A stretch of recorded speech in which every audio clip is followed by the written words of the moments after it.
and welcome to the Starbright Project 2022 Christmas Special.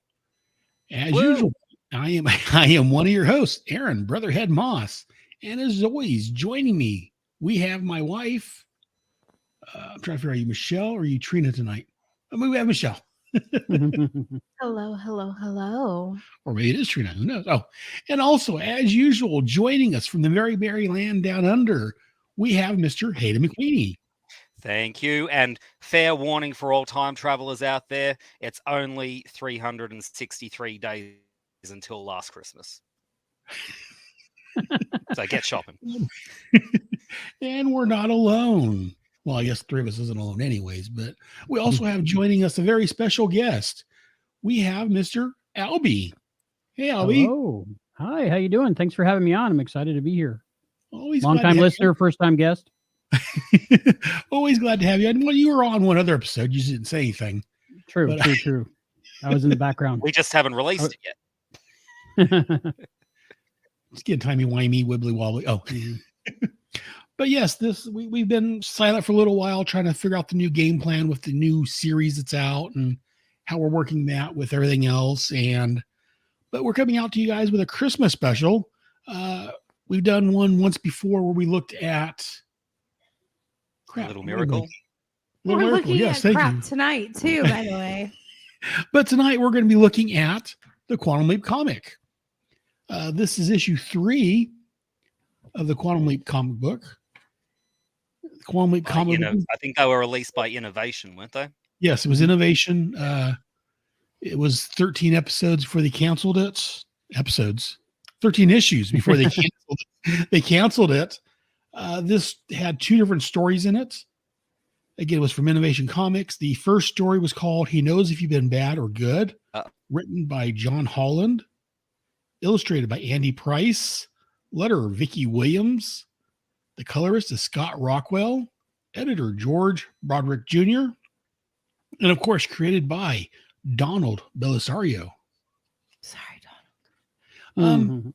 And so this is for the first story. And David Campidi was... Sorry, I was just saying David Campidi was very high up in organizing all the comics as well. I think he was some sort of an editor. Oh, okay. Nice Very guy. nice. Yeah, editor. Is that right, Albie? Yes. Yeah, I interviewed him for the Quantum Leap podcast. Nice guy. Very nice. I think everybody in the 90s had a comic. Just about late 80s, early 90s. There was, yes. Because New Kids on the Block had a comic. Nintendo had a comic book for their different properties. I love my Alf comics. Yeah, Alf. The Alf was from Star Comics, which was a division of Marvel. DuckTales. Thomas the Tank Engine had to have a comic, of course. I'm sure he did. They had an annual, actually, and lots of stories. You know, Hayden, every time you mention Thomas the Train now, all I think about is that movie with Brad Pitt. The movie we watched with Brad Pitt. Bullet Train? Yeah, Bullet Train, yes. Yes. Bullet Train. Because you're so, you know so much about it. You so are like that Bullet Train guy. That's who you are. Yeah. Michelle, you are such a Percy. Yeah, I remember thinking about that when I saw the movie. Saw it in IMAX. It was really good. I thought it was good. Yeah, we watched it on Paramount. Something like that, yeah. One of our streaming channels we watched it on. It was really good. I really enjoyed it. I didn't think I was going to, but I really enjoyed it. I'm not big into those kind of movies. Yeah. But any Thomas fans out there, another great movie to watch is Unstoppable, which is pretty much like 2 really good episodes of Thomas and Friends kind of mashed into one made into a live action movie. It is awesome. Yes, that one. Is that the one with Denzel? Yes. Yeah, I'm pretty sure. And the guy from My Name is Earl is the one who fucked up at the start. Yeah. Jason Lee. Is that Jason Lee? No, I think it was Garrett. Randy. Oh, okay. It was Randy. Okay. Yeah. But yeah, we're here to talk about Quantum Leap. We were talking about Quantum Train or Thomas Tank or Power Rangers, I'm sure. Yeah. We'll give Hayden a minute. He'll bring up Power Rangers. Nerd. But this issue came out March of 1992. They occasionally do a Christmas episode. Yeah, there you go. See? And a quick synopsis on this issue, because again, 30 or years this ago. story. The quick synopsis for this issue is basically Sam leaps into a gentleman named Nick, who has to prove to a young girl Who looks like a woman. that, Christmas is a I good thought that thing. too. And I was Yeah. very confused. Yeah. I think the artist was. I was too. confused about a lot of things, but especially this Mhm. story. But anyways, he has to prove to this little girl that Christmas is a good thing and help her find her Christmas spirit, I guess. That's the quick, dirty rundown of the story. Again, I first read this when it first came out back in 1992. I'm a big comic geek, in case you haven't noticed. Oh, So I picked these up fresh off the stand. My local comic shop was holding them for me.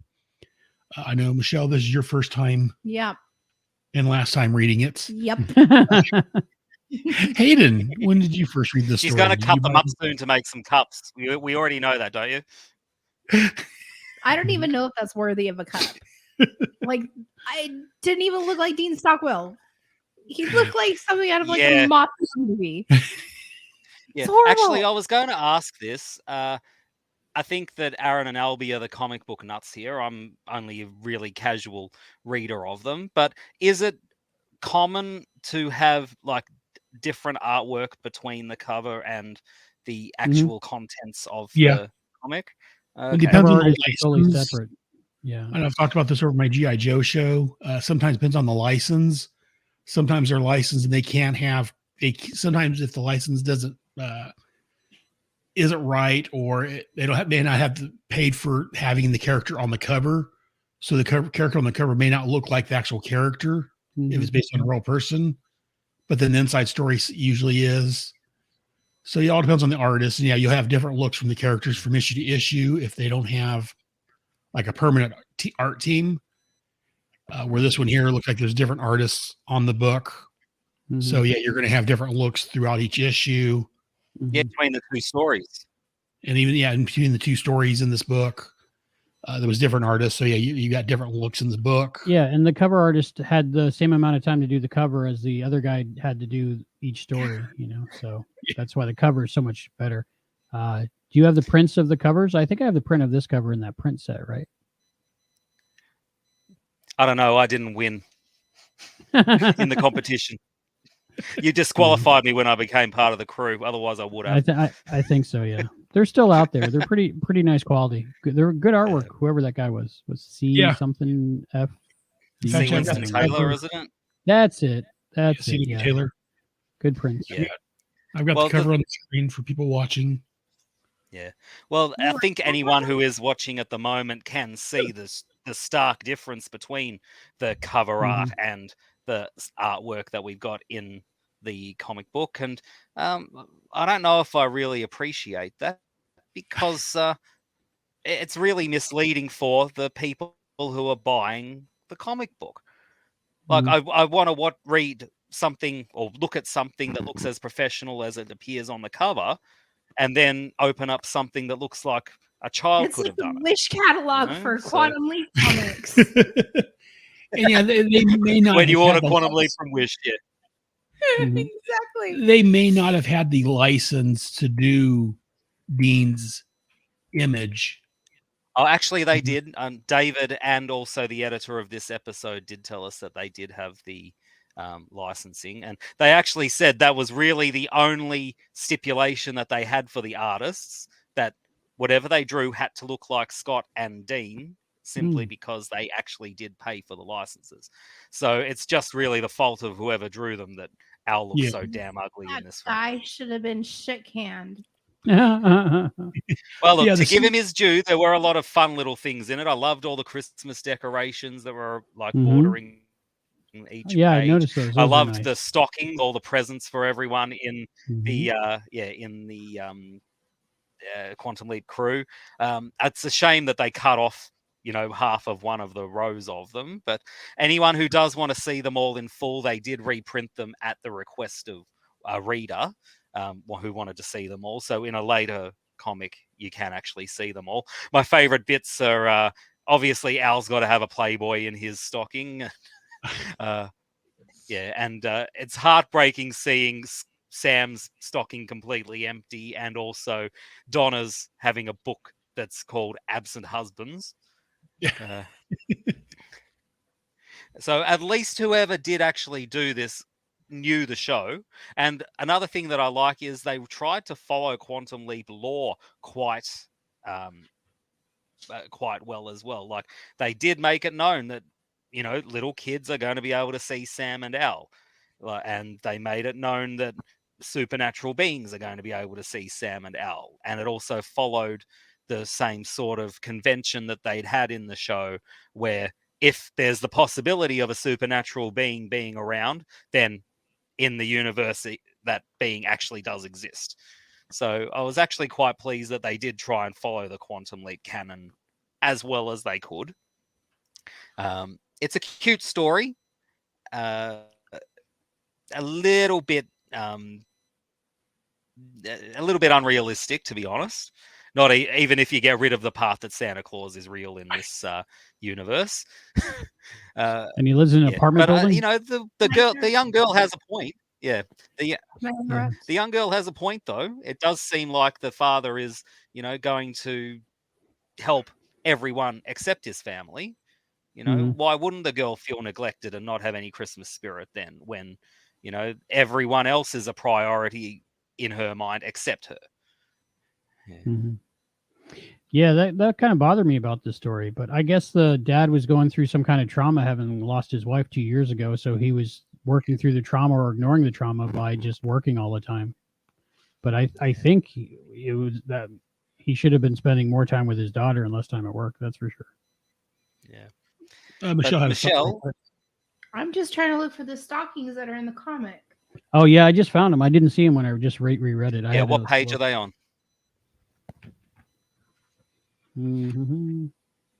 Which page are they on, Albie? He's looking. I'm looking. Is there page numbers? There should be. 5, maybe? Sometimes there's not. Well, these have page numbers. Okay. I see no stockings. Page 6, lower left. Al, Sam, and Donna. It's there's 3 stockings on top, 3 on the bottom. And there's another row that's kind of... Now, what did they reprint, Hayden? Because I'm not familiar with that piece of trivia. Yeah, I can't remember which comic it was, but you know how in comics people would be able to write in and get their letters put in the comic? Well, apparently someone had written that they were disappointed they couldn't see the entire picture of all the stockings. So, yeah, I want to they know what was reprinted in it for Tina, Dr. Beaks, and Gushy. Hopefully Gushy had breath mints. Right? I give him some Altoids it or would something. make sense. Yeah. Altoids, Samtoids, whatever. Oh, you know, that just gives me a whole other picture about what those would be than breath mints. Tina might like the Altoids. My opinion of the story was it seemed a little bit like Al and Sam were too confrontational, like arguing the whole time. Like, I agree. Conflict seems to me always like lazy writing. Like, I don't know what to write about, so I'm going to write about people having a conflict. And I don't think it just didn't seem like the Sam and Al that I know, because they do have disagreements here and there, but not like that often. Yeah, this could have been a good story. It could have been a good episode, but in the comic, it was just too rushed. Yes. And they had to skip over things that in the show they would actually take time to develop a little more. And I think if they took this, I guess, basic plot and wrote it for an actual episode, it probably actually could have been better. I agree. They didn't. It's sorry. Yeah, it's actually interesting that you say that, because I do agree. It does feel like the story is simultaneously padded out with stuff that it didn't need and rushed at the end to try and conclude. Like, I do kind of like this overarching theme that they've got, that a little bit of kindness, you know, can feel like the world to the person who receives it, even though it costs very little, and that the little bit of good that you put out into the world can come back to you when you need it. I do like that theme that they put in there, but then like just out of the blue, the big boss comes in and says, "No, I know you're innocent. You go back to work. You're fired. Everything's done." So it just seemed a bit Deus Ex Machina to me. Where did this come from? When I read it, I literally went back to the page before to see if I missed something. Yeah. Yeah. It seemed like there was a page missing, right? Yeah. Kind of like in the kids' book in Elf. No idea what the ducks are doing. No. What? Yeah. Well, now's the time. It's Christmas. Yeah. All right. Well, here's something to wrap your head around. Oh, Is Sam going to need a fake beard? that's my thought. He shouldn't. I mean, unless Nick was wearing a fake beard, Sam But wouldn't. Nick has need a real beard, though. That's what I'm saying. Unless he had a fake beard over his real beard, Sam would. Yeah. And he must have had a fake beard because what? Michelle's looking like I'm crazy. Yeah. We Well, see the his image in the mirror. little kids would be seeing Sam as Sam too, remember? So Oh, if yeah. he's not wearing a beard, then he's not going to look like Santa. He'll look like he is on the front cover. So obviously Sam will need to wear a fake beard so that the Sam is little wearing a kids fake will. beard. Well, So a in beard the on a beard. comic he is, yeah. Hmm. But he, yeah, That's the but question. he'll Why need is to. Nick wearing a Yeah. beard? And for the older kids, they'll be seeing like a beard on a beard, and it won't look right. Yeah. So, Like Sam's wig when he was jumping out of a building or falling off of a building. Oh, in the was Disco it Inferno. Yeah. Yeah. Disco Inferno, the earthquake movie. Yeah. Yeah, that's one thing I thought too. Yeah, when I'm like, why does Nick have a fake beard on? He's got a beard. What? That kind of threw me also. Yeah, it's one of many things. That, and like you guys have already mentioned, the young girl that when we first see her, I thought she was supposed to be like maybe an older sister or like a adult. mother. I thought it was the mother because Yeah. traditionally you see in those things a kid with their parent going to see Santa Claus. So Yeah. I was very confused for the first half, and then I was confused for a completely different reason for the second half. And I think they and skipped even the Al middle. commented, I think in one of the early cells, I think even Al commented that the young girl who for some reason looked like a woman, took his eye, and then Mhm. it's kind of like in Deck the Halls when they have to go and wash their eyes out in the holy water afterwards. Mhm, mhm. Yeah, and there's one panel in there where I think it's off panel. Someone's asking I guess the older sister, I guess she is, if she wants to sit on Santa's lap. And I'm like, was that Al saying that? Because that looks like a woman, and Sam wouldn't ask an older woman to sit on his lap. Yeah, it There- says, "Is that your sister, Jessie? Maybe she'd like to talk to Santa too." Yeah. And I'm like, that sounds like There it was sounds a like lot something that seemed, a lot seemed wrong in this in this comic. but I think It's part of not it is like quite his right. artwork's not that great. Mhm. Yeah. Mm. That's an understatement. Which is a shame because the second story actually has a massive improvement in the artwork. It's probably among the best artwork that they did in the comics in the second story. So Right. it's a shame they couldn't get really good artwork in the first one, especially when it needs to be somewhat more whimsical. It's I didn't mind the artwork. It's actually a story that has lots of Miracle on 34th Street vibes. Yeah. Yeah. Would you agree? Between that and It's a Wonderful Life. Did Mm. Al actually have gray hair on his ears? By his temples. Yeah, because Mm. this picture right there Yeah. absolutely just weirds me out. Who's the lady in the bra? Yeah. Where am I? Who's the lady in the bra? That's a mannequin. Oh, that's a mannequin. Yeah. Yeah, Al was lusting after a mannequin too. I thought Yeah, she just had one of those chokers on. Hey, or look, something. she's no, because look at the bottom. Yeah, Where Oh, okay, I see it. My eyes didn't go all the way down that far. There you go. my Right. eyes are up here. If you don't hold it up now, you can Oh, get you full screen. there you go. Okay, yeah. Yeah, Yeah, that's there what I was thought. lots of weird stuff about this comic actually. Get me off. So the North Pole is in an apartment building, and there's elves in there. Mm. And That's is what it he looks like. staying, Is he staying with his coworker? Or what's going on? I just don't understand the story. Somebody explain it to me. He must have an apartment for 11 Well- months out of the year or something. And then this picture right here was weird. Well, Which pic? Can you make that full pull it. screen as well, Aaron? Yeah. Because I can't Yep. see it. oh, where he's holding the Oh, that's little ugly. boy, Yeah, right there. but it looks like a doll or something.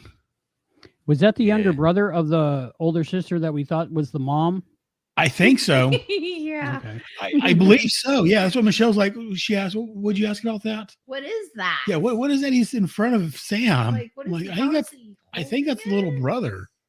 But yeah, it's just very oddly done. There were some artistic I choices. think don't they know. must have really been rushed to get these comics out possibly to sometimes. allow that sort of Yeah. horrid-looking artwork to actually be The- printed.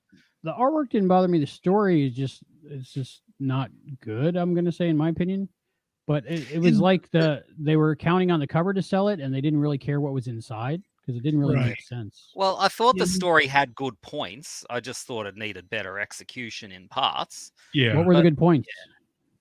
Well, I Well, like you- the overarching theme of, put some good out into the world and it'll come back to you, and a little Mhm. bit of kindness to someone can feel like the world to them. So I did Well, like those themes. I that liked were it coming better through. in It's a Wonderful Life. Blah. But I was So- looking at Um, excuse me. I was looking at a site I use called Mike'sAmazingWorld.com, and this guy, he's cataloged almost every comic book and has information on it, some more than others. And on these comics here, it looks like issue 2 came out in November of 1991, and this issue came out in February of 1992. great So timing. And see, it wasn't a monthly comic or even it wasn't on a regular schedule. It's kind of like my podcast. They come out regular whenever they want, it looks like. First episode was released June of 91. Second issue was released November of 91. And then we jumped to a monthly schedule, February, March, April. And then we skip a couple of months until August. Okay. Issue 7 came out in August, and then they skipped a month in October, and then November, December, January, and then they skip a month for March, and then they skip 5 months, and the last issue came out in August of 93. So it wasn't a very regular schedule. Mm. So I don't know if that was something with innovation or something with the art team or why it was such a year. Because usually most books are either monthly or bi-monthly or they're on some sort of regular schedule. But yeah, this was very haphazardly released. It almost feels like the artwork was done before the script and they just had to fill things in the bubbles that kind of made sense. And the letterer didn't get the script and she just had to make it up as she went along. I don't know. Possibly. There's different ways of writing the comics. So yeah, they may have done it that way. Who knows? Yeah. But yeah, Maybe they just really liked that sort of childish art style or supposedly whimsical issue. But I definitely like the art in it the does second really make me wonder story better. who would have approved it though. You know, the art in the second Yeah, story. the second story's was art was better. much better. Yeah. Yeah. The lady in that was very pretty. I'll say that.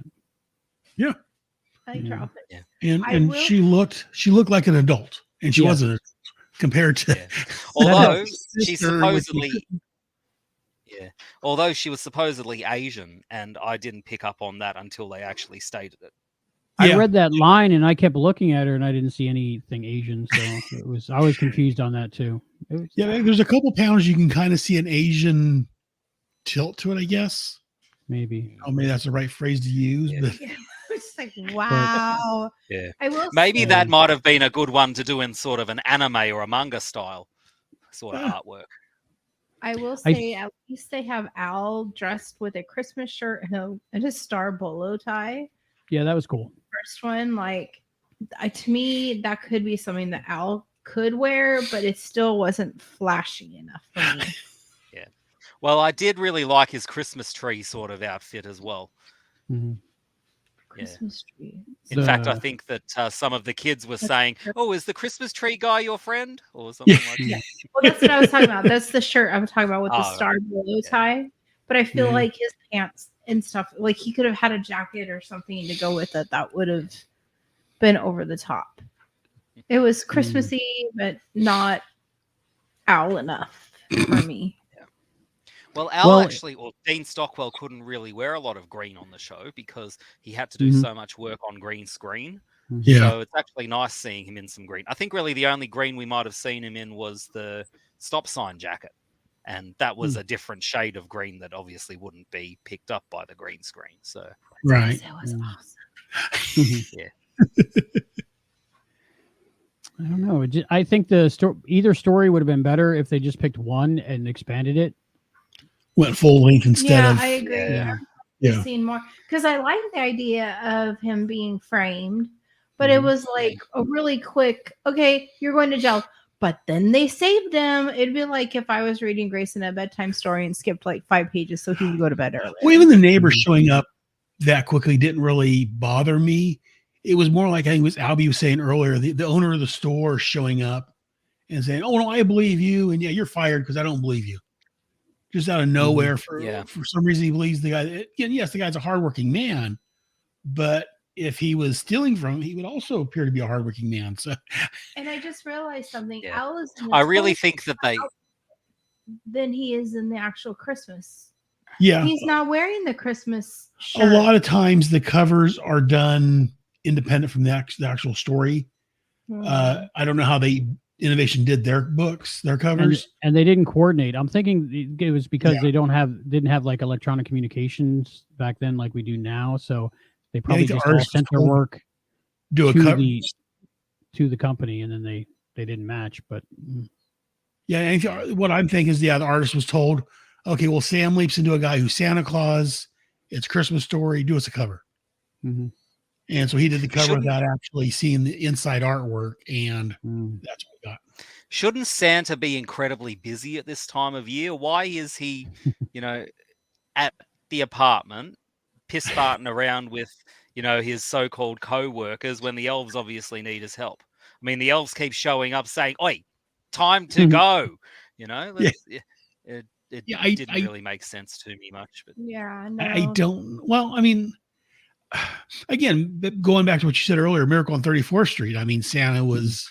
He didn't have the elves bugging him in that movie, but it was right before Christmas, and Santa was busy playing, department store Santa, and so I mean that part I can kind of overlook, just because again it's like I said, I liked it better in A Miracle on 34th Street.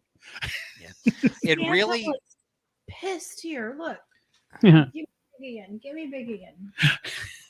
Look. Horrible. That is not a nice looking Santa. or elf And for that matter. When do the elves get bigger than Santa?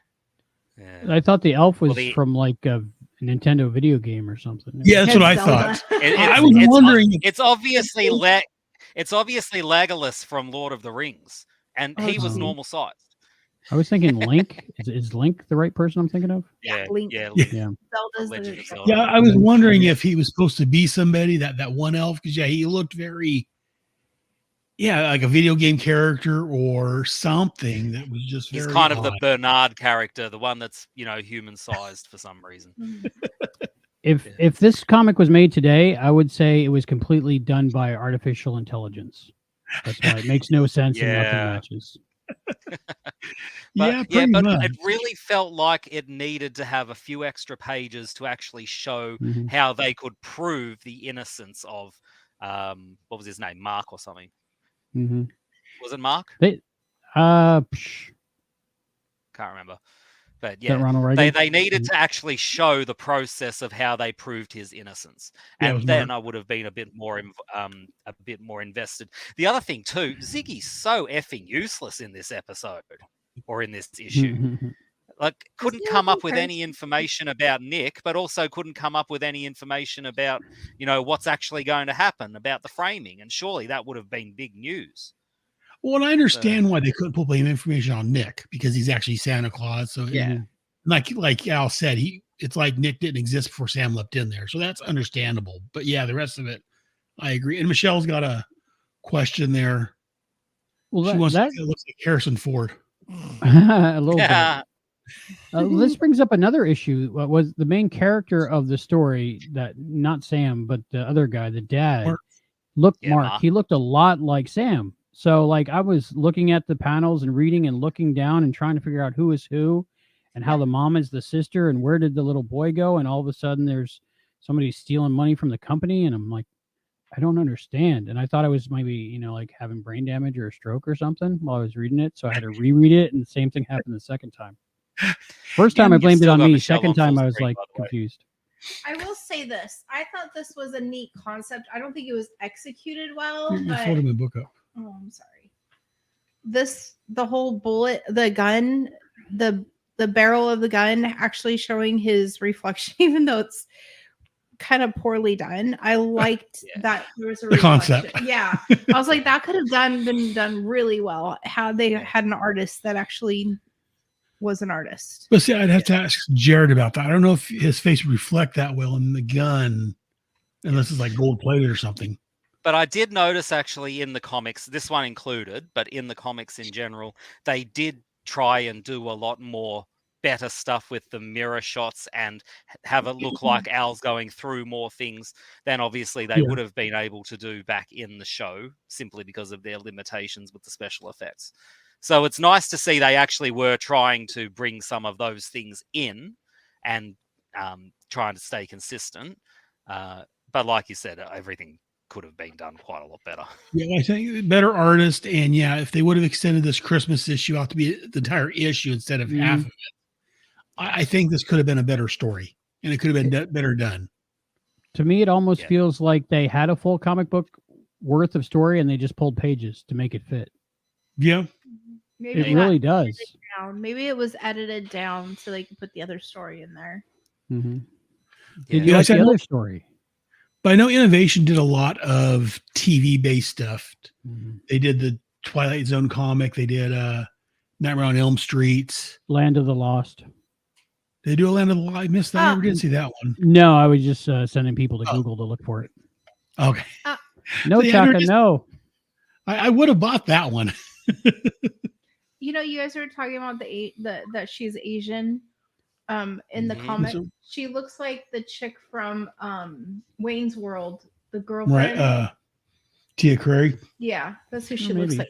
Well, unless you guys have any thoughts, more like Filipino.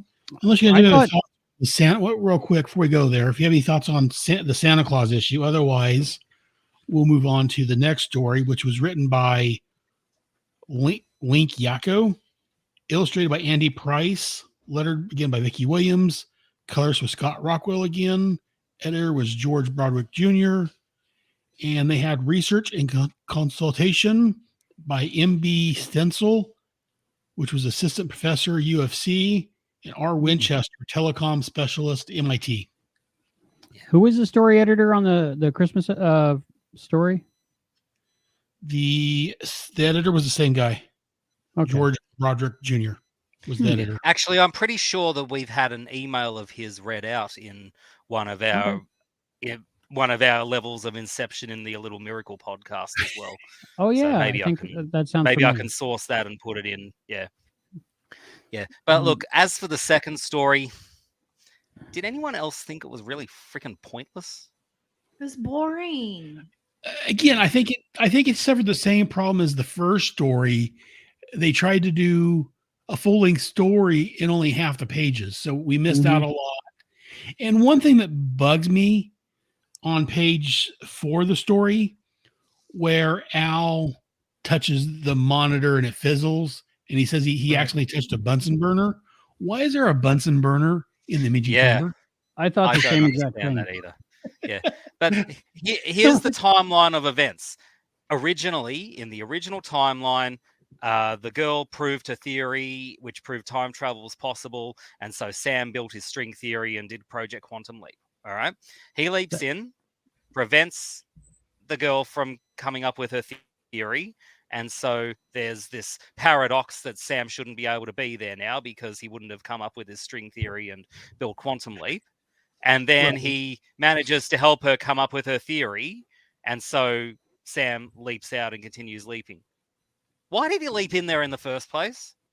Yeah, I think we missed something because they No, shortened it they down too missed much. it, Well, not us. we missed out Yeah, story wise. he created the problem he solved, right? Yeah. Yeah. Hmm. Yeah. So Yeah, I I'm don't know. glad Unless they he was never did supposed that to in the get 'em show. together. Mhm. Unless it was just he was supposed to get them together.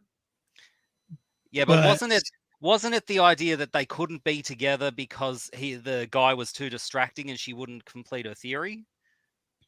So he was trying to get them together know. while at the same time not keep them together and make sure she finishes her theory. Yeah, It if she made went no with the sense. other guy, she would have gave up her career and never made the thesis. But she had to go with Matt to continue her work on what she was doing. But if she missed this little test, then she would never know that something traveled backwards in time. What was it? Quarks, Yeah. tachyons? something I like don't that, know. yeah. Something like that. Yeah. But see, what they really needed was to have a reason why Sam was there. Maybe Mhm. he wasn't even really there to put right or wrong. Maybe they could have made it that by him being there and him assisting, then something happened at the project where they were able to make some big breakthrough. Maybe Yeah. that's a way they could have gone, which would have made sense. It would kind of go against the premise of the show where he has to put Mhm. right or wrong, but at least it would have a reason. Well, and it may not have been wrong at the time, but giving them an idea for the project still may have been righting a wrong. So I Mhm. could have got behind that. I will say this. There's one thing that I just noticed that I thought was a really neat detail is that Al is actually wearing his ring in the actual drawings. And to me, that's Nice. kind of cool. Yeah, his Vietnam ring. Yeah, Oh. that is really good. Touch. Look right there. Hang on, let me bring you back Yeah, up full go screen full again. screen again, Aaron, please. Oh yeah. That's the one That's Janice awesome. wears. Yeah. In the episode coming out January 2nd. Yeah. So Spoilers. I thought that was really Yeah. cool. Hey, wait a minute. Well, it's not he's like got she hadn't been wearing it originally anyway. That's true. Yeah, Oh yeah, I I know, see it. Again, for better the artwork. mathematician. Yeah, sorry, I was just going to say for the mathematicians who listen, like me, and well, that might be it. But I did like the idea of including some paradox sort of ideas, especially Zeno's paradox, which is that there's a geometric series which is 1 plus a half plus a quarter plus an eighth plus a 16th. You keep successively adding half of the previous term, and the thing is, you'll if you add up an infinite number of terms, you'll get the number 2. Now, the idea was with the paradox that if you consider Sam every time he leaps going half the distance back home, then the thing is there's always going to be that extra half the distance that he still needs to travel. So that kind of brings up this idea, well, he should never be able to get home then because he's never going to be able to actually pass that final half. Is that because but there's then infinite again, numbers between each whole number? Yeah, that's it. Yeah. And so, but then again, obviously, and I think it's number 12, the comic actually talks about this. They actually make the stance that you can come up with logical paradoxes, but their stance is that even though you can come up with a logical paradox, the universe just isn't going to let it happen. So that's why you can actually pass from one point to the other. You know, even though paradoxically you shouldn't be able to, realistically you can. So I thought that that was a kind of a neat callback that they actually did to this comic in that one. And that's actually one of the best comics too, because what was that one called? Waiting, wasn't it? It was more like just a very simple leap, but it was more like a conversation between Sam and Al. Just the fact that they had some time to, flesh out a few ideas and to, just enjoy each other's company as friends, which they don't get to do very often.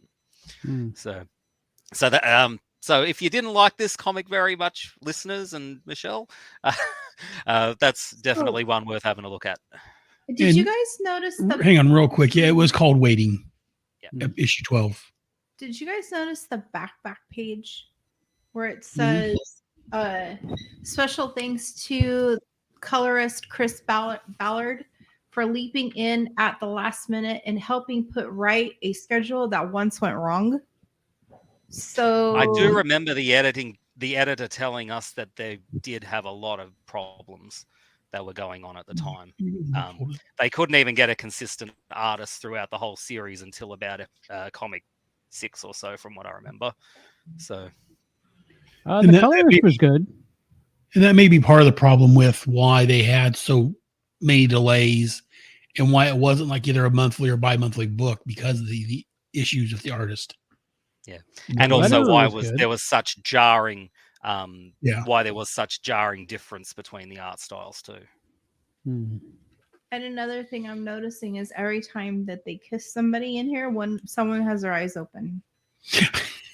Every kiss, somebody has an eye open. It's really kind of weird. Do most people kiss with their eyes closed or open? I don't know. I would mostly everybody.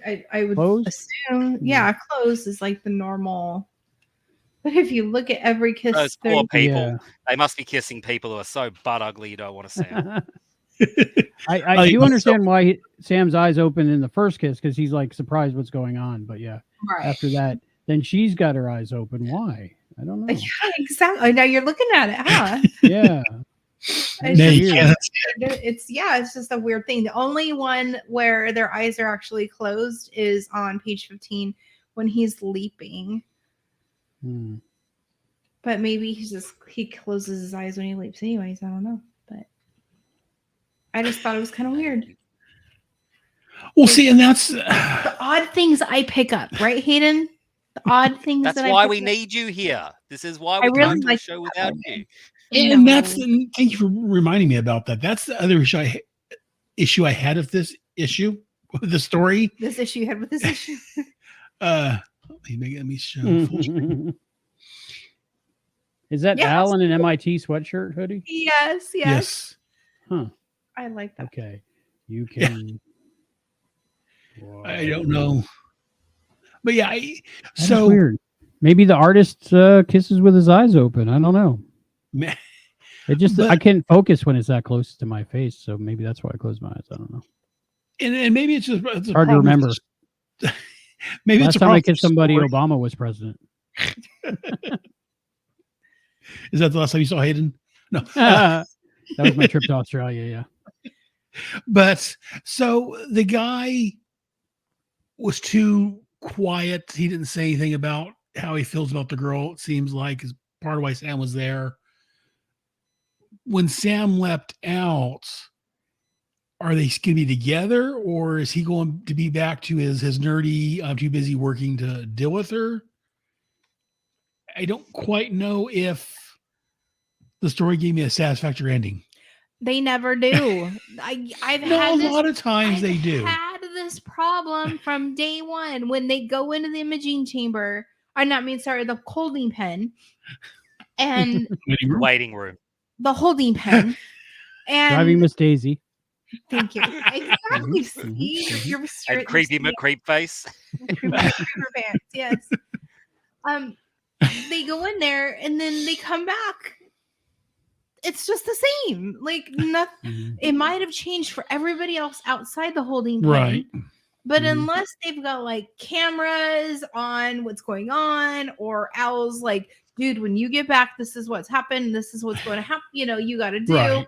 Or you're going to F it all up.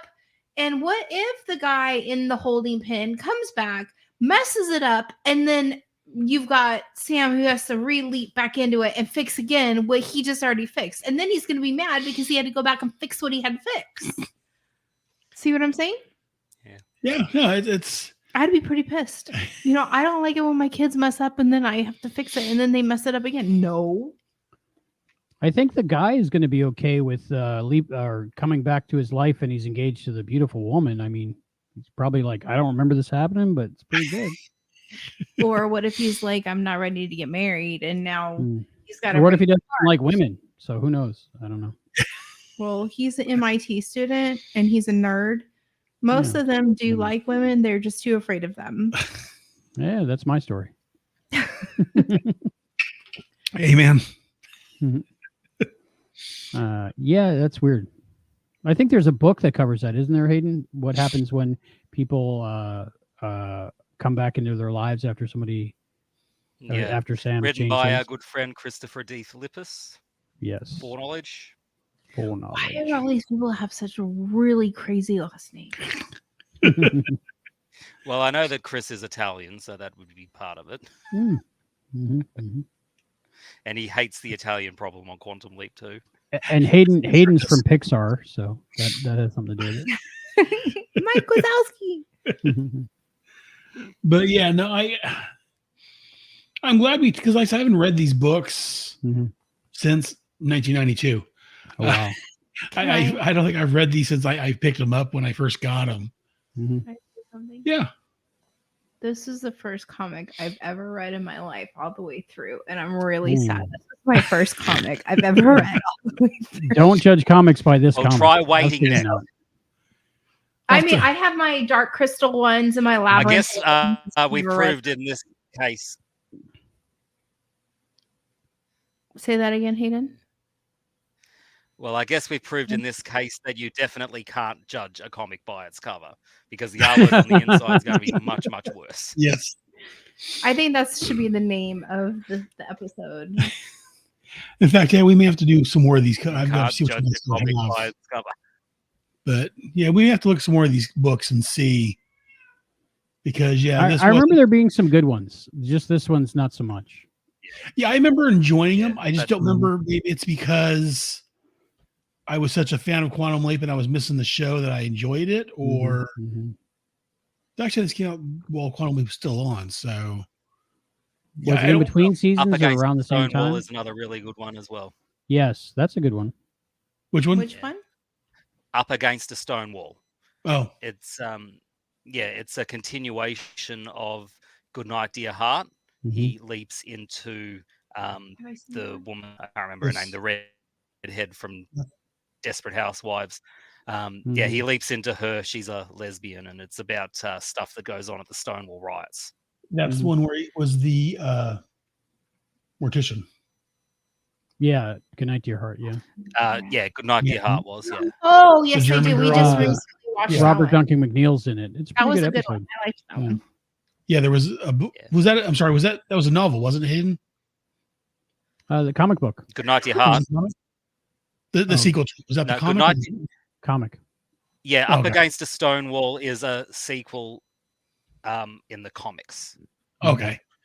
Yeah, I remember Yeah. that there was a comic that had a sequel. And I thought there was one of the novels.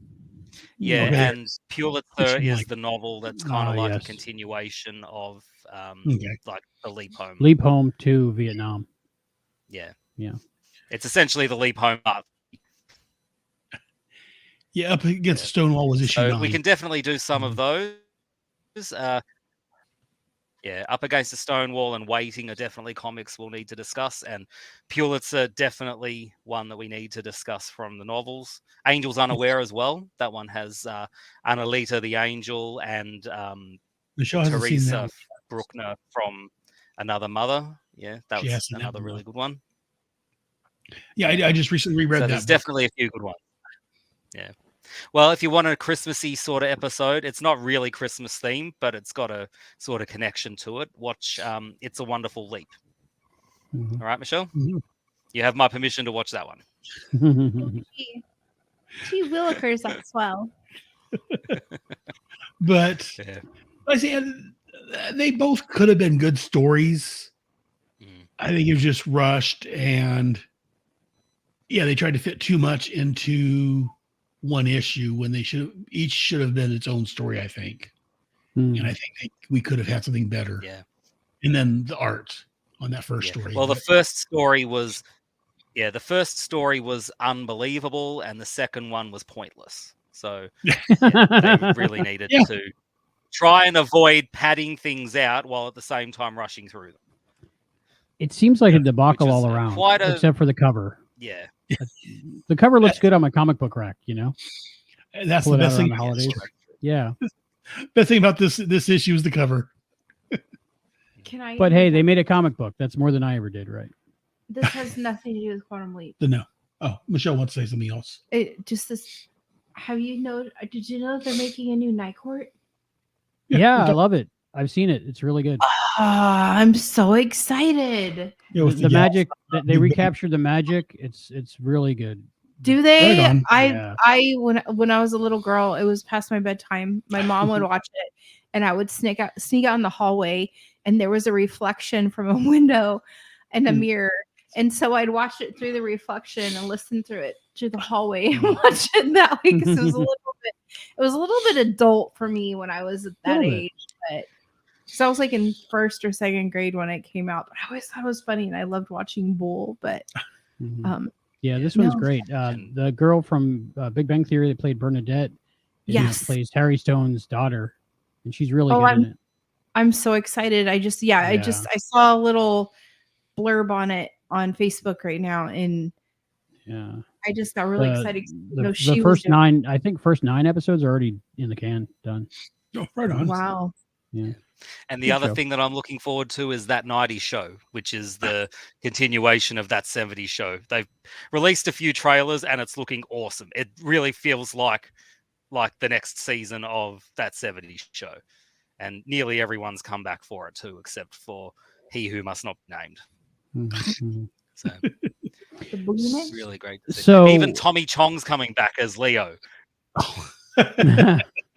Tommy Chong. Crap. I have a question. So we have this really, I hate to say this, but bad Christmas story in this comic book. What Christmas story would you recommend to people to get your Christmas spirit back, to cleanse your palate after this, to get you back in that holly jolly mood? Does it have to be from Quantum Leap? No, not at all. Just something Christmassy. Okay, I've got 2. What would you recommend? Okay. I have 2.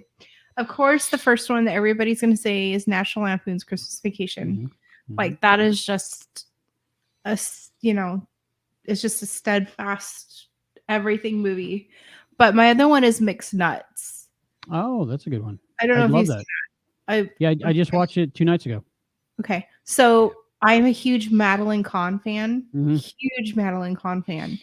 And my best friend Neil and I went and saw it in the theater, and we loved it. And so during Christmas time, we always end up addressing each other with, "Hey, dickhead!" Because I just absolutely love it. She is just so funny, and it's one of those sleeper hits that people don't really know of. But I only first heard of it last year. I was going through Laserdiscs on eBay and saw it, and I was like, I've never heard of this. And it's written by Nora Ephron and her sister. It's an adaptation of a French film, and it's directed by Nora Ephron, so it's really good. And everybody's in it. Everybody's in it. Yes, and he always says that I'm the girl who answers the hotline that's sitting in the bathtub when the guy's talking dirty. She's like, "No, ew." He's like, "Oh my gosh, that so reminds me of Michelle." So now the adult Michelle is more like, "Hey," I'll have great to. movie. When you bring out Tarina. Oh gosh. So after this is over, I'll have to share you. I have a text on my phone from I still get Tarina. You've got another Tarina text? I do. So the backstory, Albie, just so you know, I have had this phone number for a good 10 years, at least 10 years. And when I first got the phone, I would get text messages or phone calls asking for this chick named Tarina.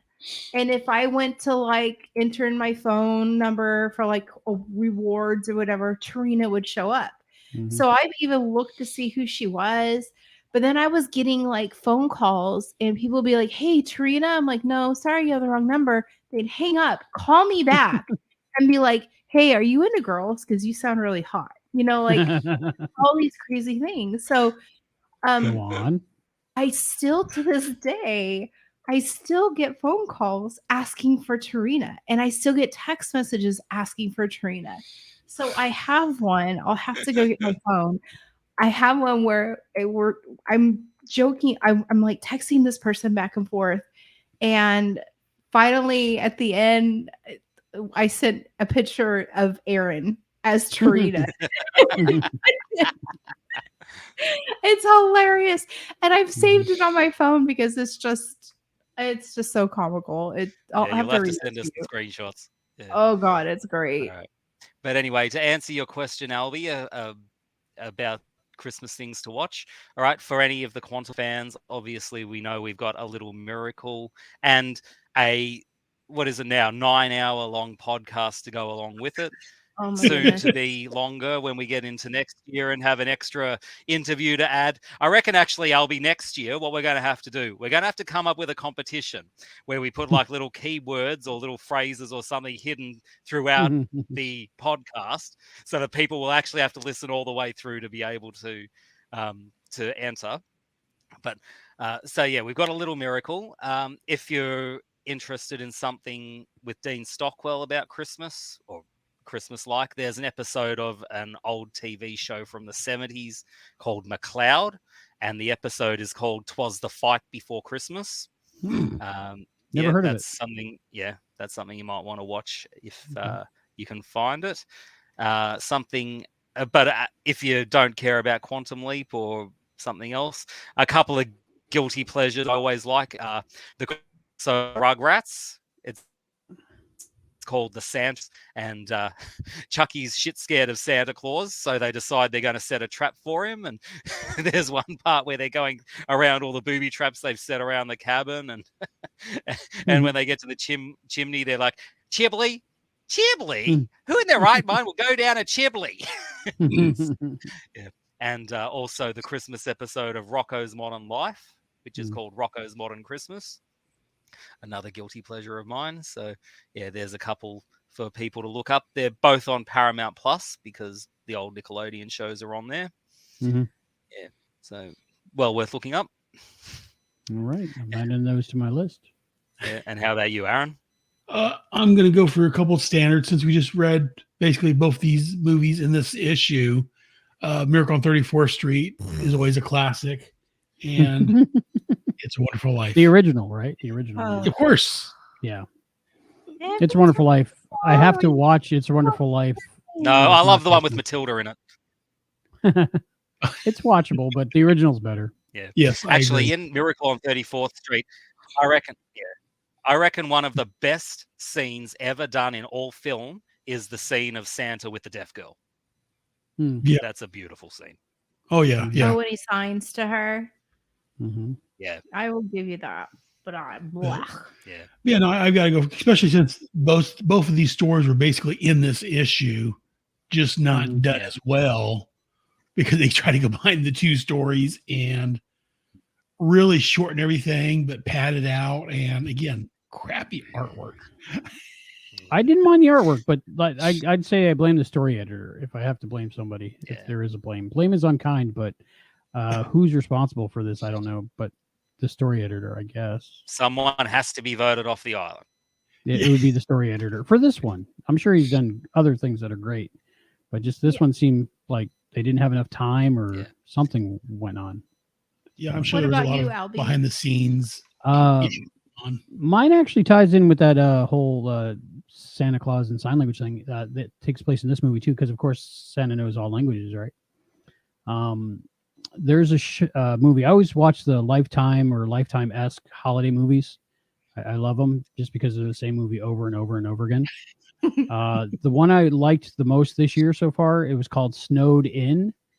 I've been hearing a lot of good things about that. Yeah, it's spelled with two N's, I think, because they're like in and in, and they're snowed in. I did see that. It's got it doesn't Lindsay Lohan lose her memory in that? No, that's Falling for Christmas or something, or what is it called? Yeah, that's a different one. Snowed In. I would recommend it. It had me crying at the end, happy tears, like they all do. But I mean, I just really enjoyed it. So is it Snowed In Christmas? Yeah, maybe Snowed In Christmas. It's on Netflix, isn't it? I don't remember where I watched it. One of the streaming things, but I have Hallmark now, and I have pretty much all of them. So I don't know. Of course, there's the zillion different adaptions of A Christmas Carol you could watch. The Man Who Invented Christmas is a great one. It's all about Charles Dickens writing A Christmas Carol. That's a really good one. Yeah, I bet on one of my lists somewhere. Have any of you seen Spirited yet? Oh, I loved it. That was the first movie we watched. It was pretty for the good. holiday season. Yeah, It's really Ryan good. Reynolds is awesome. Yeah, Will Ferrell singing and dancing. That's pretty good. Yeah. Aren't we getting a Deadpool Christmas special soon? Ryan Reynolds wrote one, but they didn't produce it. But they Aw. still want to. Yeah, Yeah. I haven't heard. I know they're supposed to be doing Deadpool 3, but I haven't heard anything else. Yeah.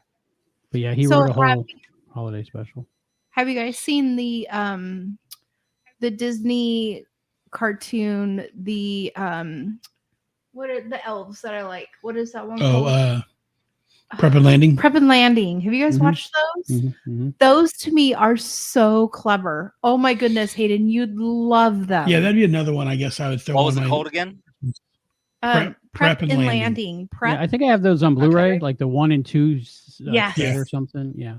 They're so it's about these little Christmas elves that go to the house and they prep the house for Santa Claus. Mm-hmm. And Okay. one of the elves is up for a promotion and he doesn't get it, so he's real bitter.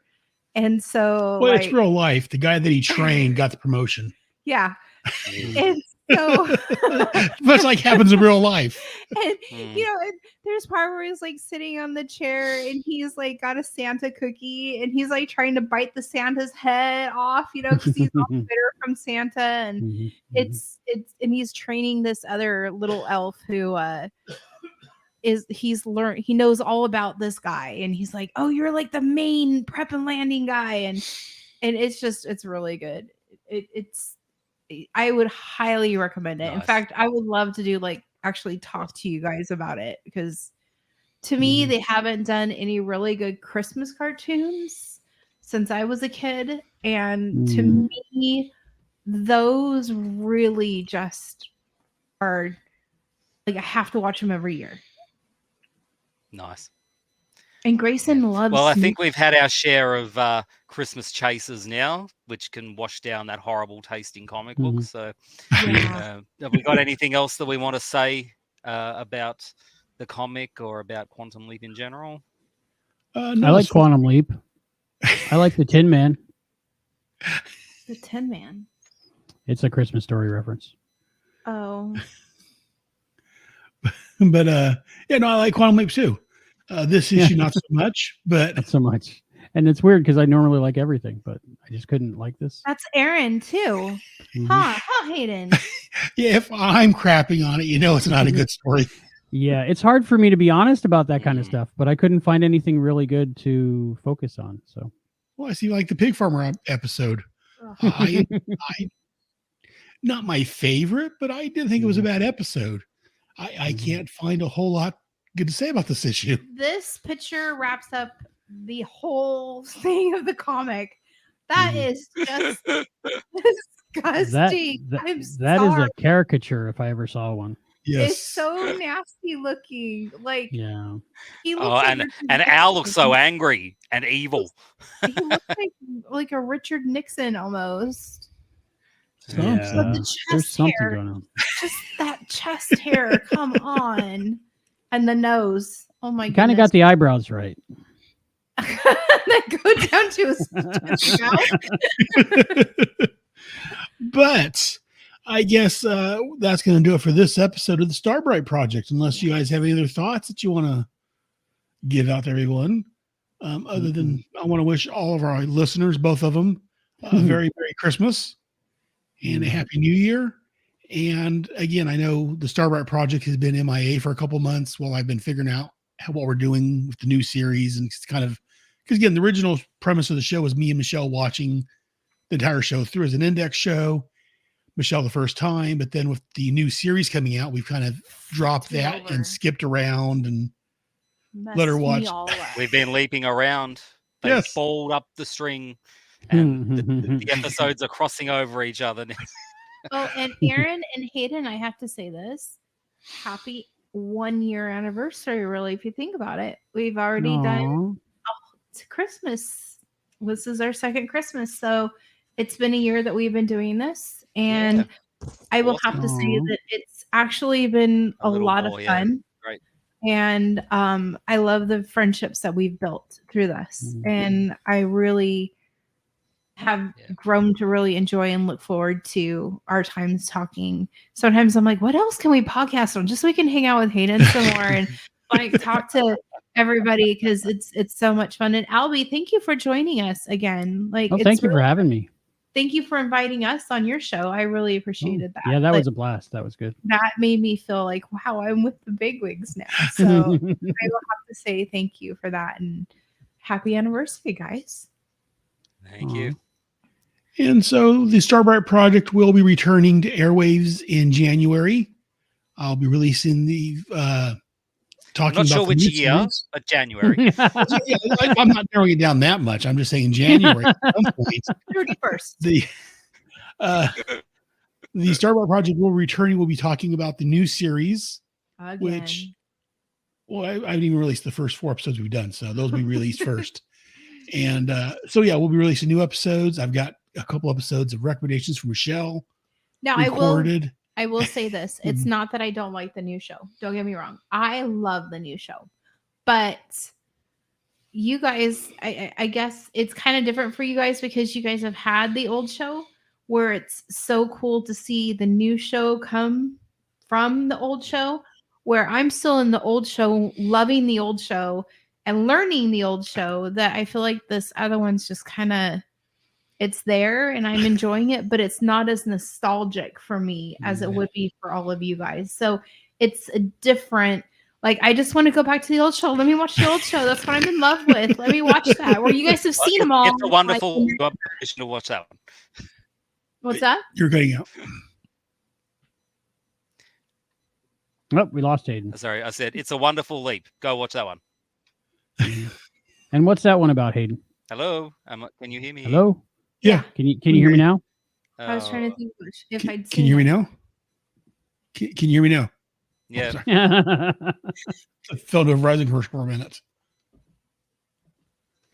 Anyway, so Albie was asking it's a wonderful leap. Great episode. Yeah. What's that episode about, Hayden? A little synopsis, non-spoilery for Michelle.